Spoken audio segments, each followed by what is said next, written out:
Mannar south பார் கடற்கரையில் உயிரிழந்த நிலையில் கரையொதுங்கிய மாடுகளை மன்னார் நகரசபையினர் மீட்டு புதைத்துள்ளனர்.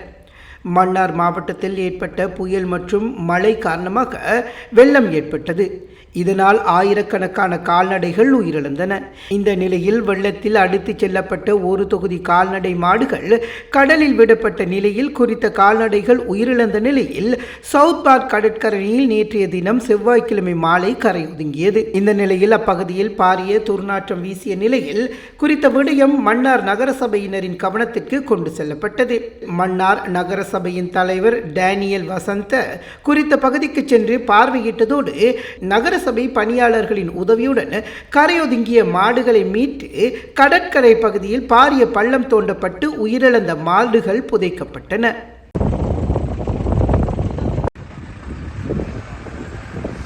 மேலதிக செய்திகளுக்காக எமது யூடியூப் தளத்தை சப்ஸ்கிரைப் செய்யுங்கள்.